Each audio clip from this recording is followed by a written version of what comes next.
Okay, so this is what I do when I'm going to exhibit my work, or if it's all ready to be shipped out to a client.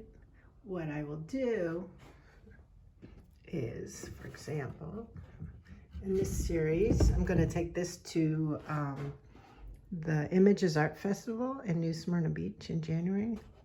So under my art lamp, I can check my work. For one, I can use my lamp to get really close, oops, and check my work and the edges and everything.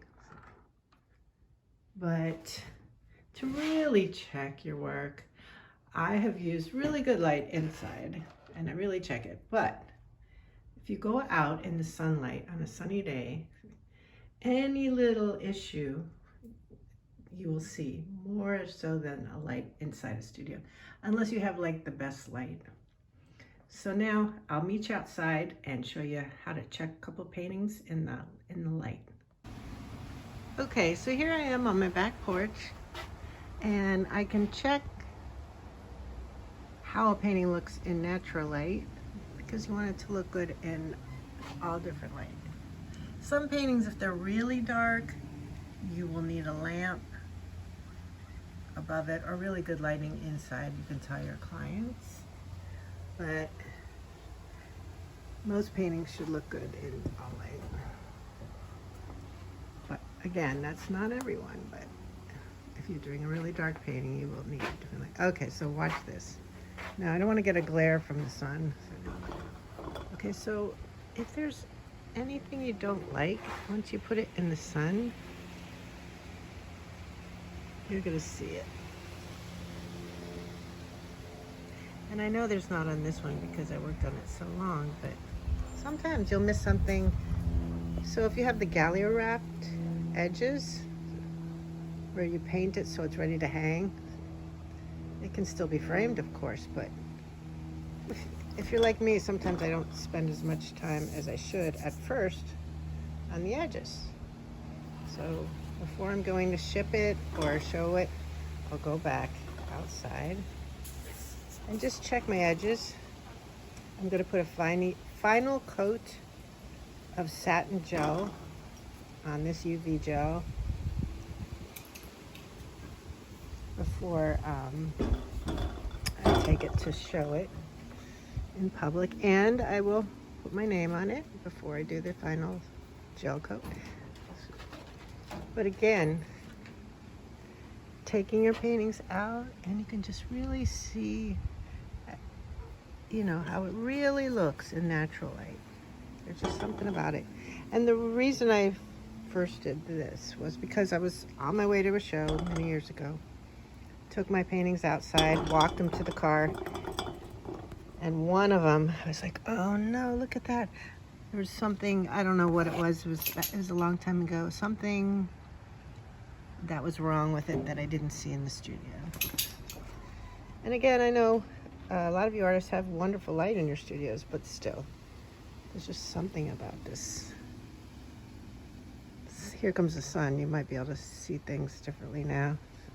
So also, when you're taking a photo to crop and maybe to use for your website or something, please don't put it in the sun to photograph it.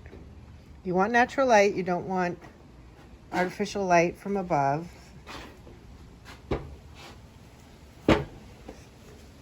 But you want indirect sunlight. So right now, I am in the shade on the porch.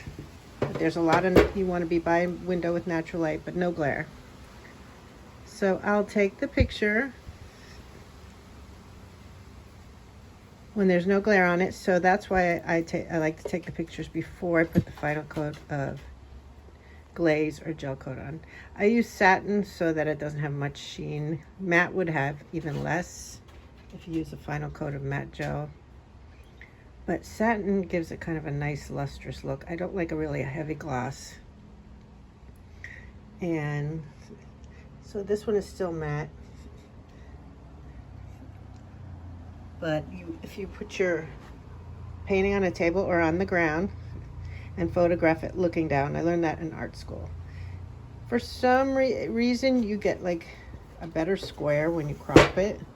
Sometimes if you photograph it on the wall, when you take the picture, for some reason it's warped. It kind of looks like this way or that way. I just can't figure out why, but maybe that's why. My professor told me to take pictures above it. And make sure your hand's really steady, of course. I put my elbows back on my waist line and just keep your elbows steady. It should keep your hand steady. So, and use your little focus button. Anyway, so that's it. Take your paintings outside to really look at them in the light. Natural light. And consider UV gel coats for your final coat in case your client is going to have their painting by window. But acrylic does last for many years. I haven't had a problem. Okay.